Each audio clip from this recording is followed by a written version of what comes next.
This is weird, but not.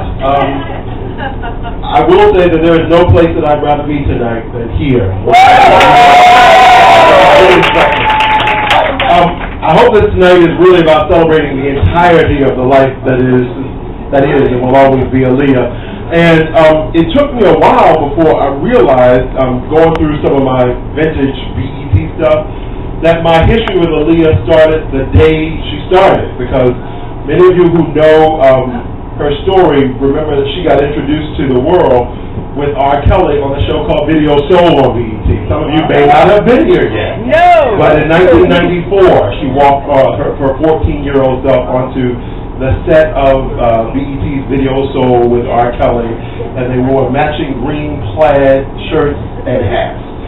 And I remembered when I was doing a bunch of interviews that I went out to the car to go get her.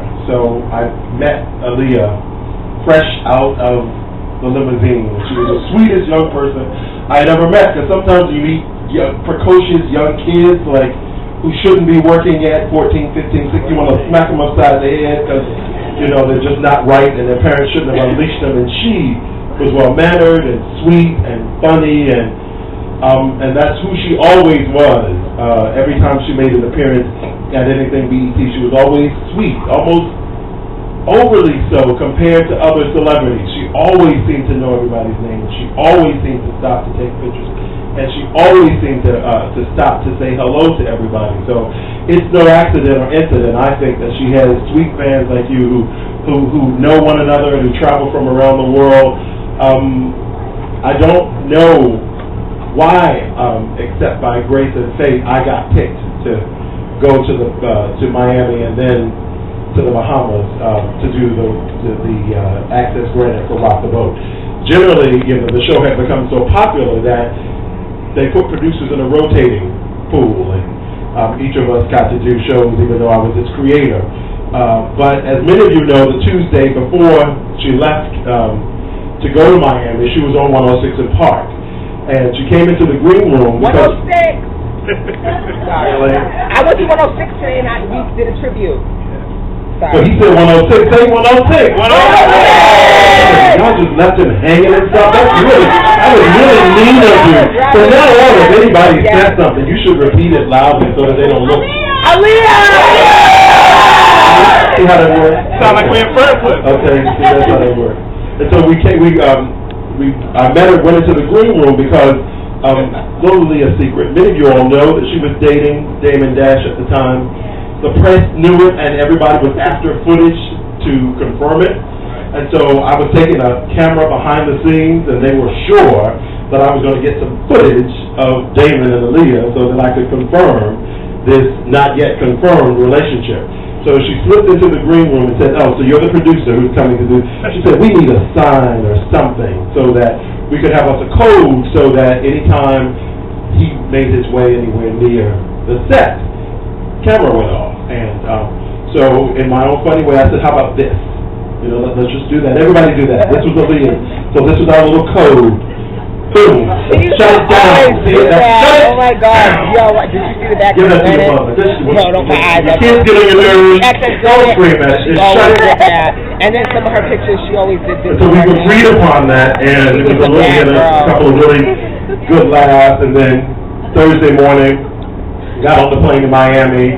If you notice, I don't know, I'm going to make sure you guys have a DVD of it for your archives if you don't. But if you have a copy of the Access Granted, when she walks up to the set and she goes, "Hi," she's saying hi to me. I was right beside the camera. She says, "Time to shoot the video." And we're doing the first set where she and the girls are on the green screen, and I saw Damon Dash come in around the other side, and she did not. So she was talking to my camera, and I said to her, Where? Because she didn't see it. And I shut the camera down and took her over to the right side to spend some time with her. And Rock the Boat, it's still a video I can't watch because all of the details mean something. And, I remember where I was. I remember getting up at 3 o'clock that Saturday morning, and how tired she was because she got to get her makeup done in the dark. I mean, it was really early. But she was sweet, she was gracious, she was kind. we got some really fun stuff that Friday at the pool where she and Eric Foreman and Chris Maldonado, Eric Foreman, hairstylist, Chris Maldonado, makeup artist, Derek Lee, stylist. We're just really acting silly in the pool. And what was really beautiful is that that's who they were. They were like family. It was like her big brothers on the road with her. And it was just really nice because so many people in the industry have yes people that work for them and people who almost don't even like them. They just work for them and take their money and make them look like whatever they feel like and then go about their business. And even when cameras were off, even when they weren't shooting, they were all always together. And it was just a beautiful, beautiful, beautiful, beautiful thing to watch, a beautiful thing to witness. And this is a rough day. And I didn't realize it was until I got up this morning. But I knew it was coming for years. Something about the 10th anniversary told me it was going to impact in a big way. And I'm just grateful to be here.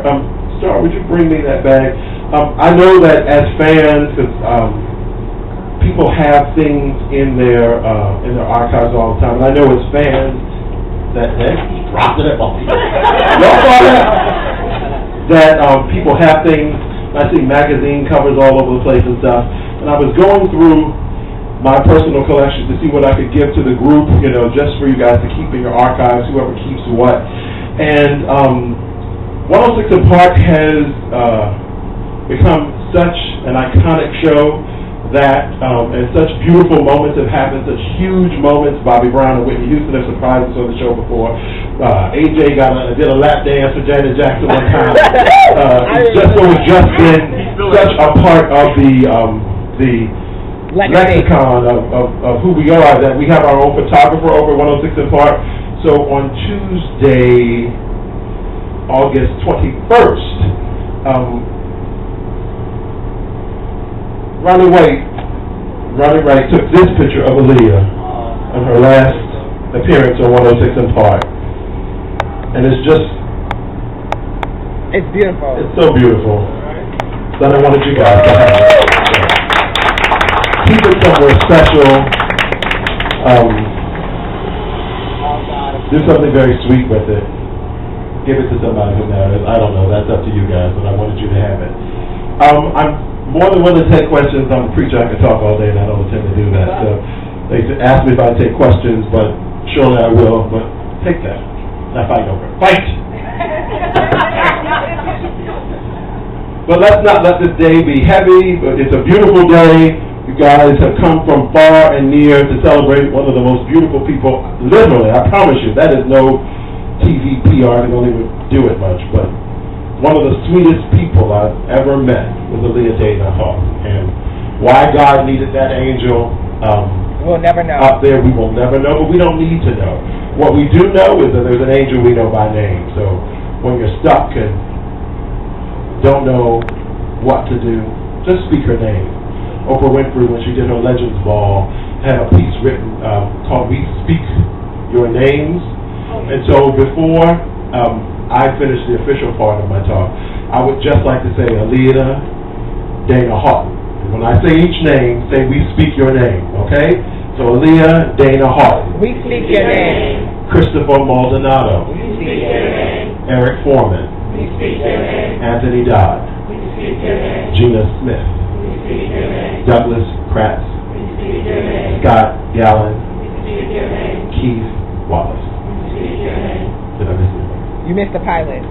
Yeah. Do we want to go there? See, do we want to go there? No, and you open your mouth. And I can tell you do that a lot, too. Don't it? Yes. Sorry. Yeah. Everybody?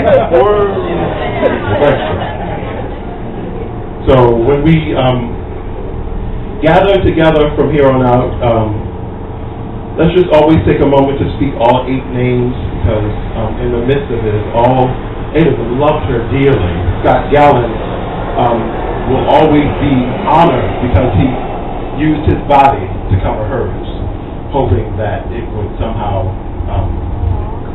not block, it would cause the inevitable to not happen. So Scott is somebody that I particularly speak his name in these processes, but each and every one of them loved her dearly, and I'm sure she loved each of you dearly. And the moment that I got to see that was so beautiful was the morning we arrived. A young Bahamian boy knew that she was coming onto the island, and with hair and ponytail and saggy pants and sagging eyes and really early o'clock. It was so early, it was just early o'clock.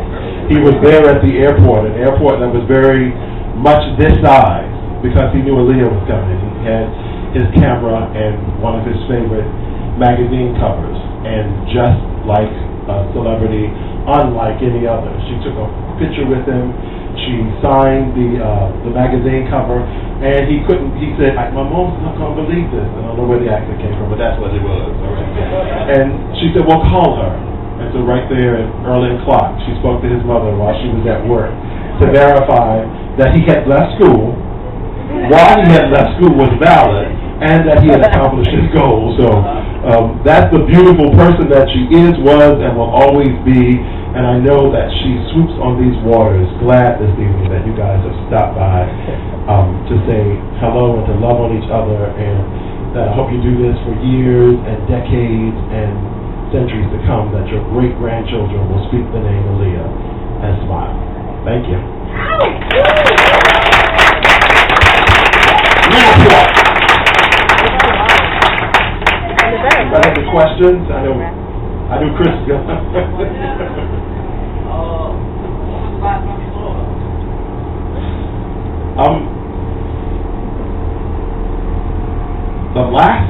I knew you were going to ask me that. The very last shot that I took, there was a dance sequence in the Rock the Boat video out on the catamaran, and we couldn't get a boat to go beside it to shoot it, so there was no need to wait, because we knew that was the last shot, and then we were done for the day. And so because I had a speaking engagement in Baltimore, I just got on an earlier plane, but the last shot that I took included Aaliyah, Scott, Doug, Gina, Chris, Anthony, Eric, literally, for just by happenstance. They each, in the way they got onto the boat, walked past my camera that way, and she walked by with a pillow in her hand and said, rock the boat, because she was just so tired. And just blew me a kiss, and I waved goodbye as they got on the camera. Yeah. It was a shot that we almost didn't want to use because it looked like they were going to go get on the plane, but they were going to go get on the catamaran.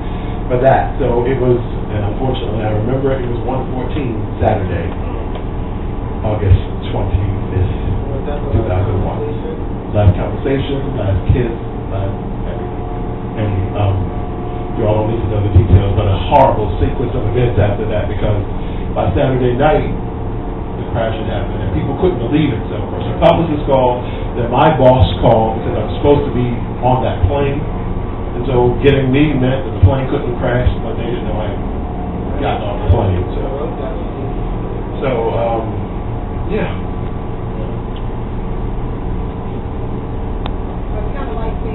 Please! They weren't even pranks. Y'all think, again, everybody say early o'clock. Y'all think y'all get up early. These celebrities have to get up at 4 o'clock in the morning to get hair and makeup and dressed for Good Morning America and all of these kinds of things. So for them, it was really fun to be able, because once we weren't shooting the video because we were shooting so early that by 9 o'clock, literally, the shoot day was over. You know what I mean?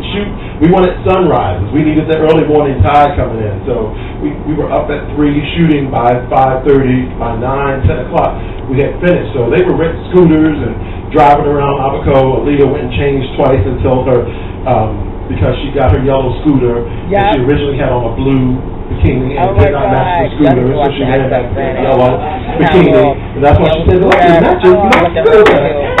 And so it was that kind of stuff. The fact that they were they got in the pool Friday afternoon, and I promise you, I think they had 2 meals in the pool. They just wouldn't come under the water.